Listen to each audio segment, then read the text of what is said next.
Well, let's begin our coverage in Cairo, where protests are no closer to settling down after the Egyptian military deposed President Mohamed Morsi and his government last Wednesday.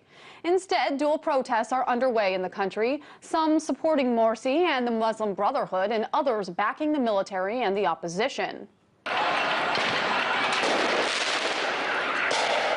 At least 51 people were killed in today's clashes alone, bringing the death toll count to around 150, and those are conservative estimates. At least 5 children were among the dead. Meanwhile, Egypt's army chief Abdel Fattah al-Sisi and his troops are attempting to restore order in the country using tactics protesters say are tantamount to outright suppression. And Egypt's top Muslim cleric is now warning the people of an all-out civil war. Earlier today, I was joined by RT's Paula Sleer in Cairo for the very latest. Well, as you can see, I'm standing here in Tahrir Square. There's still a crowd here, although significantly smaller than it has been on previous evenings. The focal point this evening is really on the pro-Morsi demonstrators, which are about a 20-minute drive away from where I'm standing.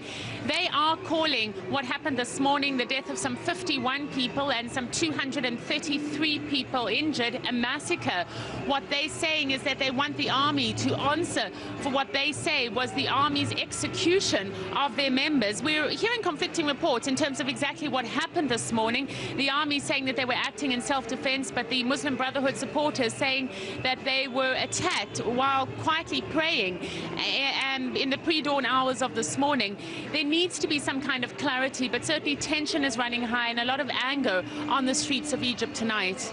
Now, as I understand it, economists say that the protests are not really that surprising. Can you explain why that is, and also the financial toll that these protests are taking on the country? Well, certainly the protests are political in nature, but they're underpinned by the very real economic issues that this country faces. If you look at these statistics, some 40% of Egyptians live below the poverty line, which is some $3 a day. At the same time, this country faces massive unemployment. You have food prices that have hiked. You have an economy that's not growing. You have international investors that are pulling out. Against the backdrop of all of that, this revolution, or for want of a better word, these protests are costing the Egyptian economy some $1 billion a year.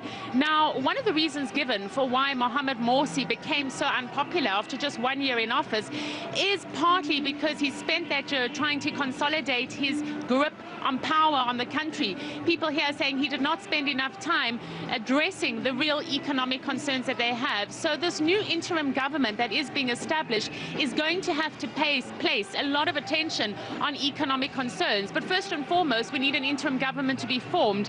And here the interim president is struggling to find a prime minister and to find other government ministers to make up this government that would be acceptable to all sides of the opposition as well as the supporters of Morsi. So, Paula, let's talk about that. Some Egyptians are saying that they want a new constitution to be drafted first. Others are saying that they want a new election first. Is there any idea what will happen first and what would possibly be better politically for the country in order to ensure stability? No, there's really no clear indication of what goes next. I mean, this is uncharted water. The word from the army is that they're temporarily in control. They say that they've dissolved the constitution. They're going to call for fresh parliamentary and presidential elections. At the same time, they're going to put forward some kind of roadmap.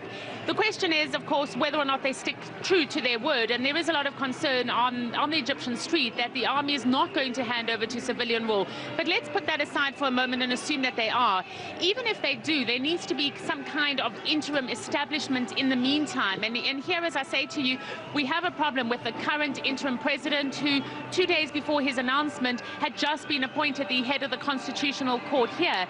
He needs to find a government that is satisfactory to all the parties. The name Mohammed al-Baradei is being bandied about. He is the former head of the International Atomic Energy Agency. He's now being put forward as the deputy president. There's a popular left-wing lawyer who's been being bandied about to be the possible prime minister, a man by the name of Ziad Baha el-Din.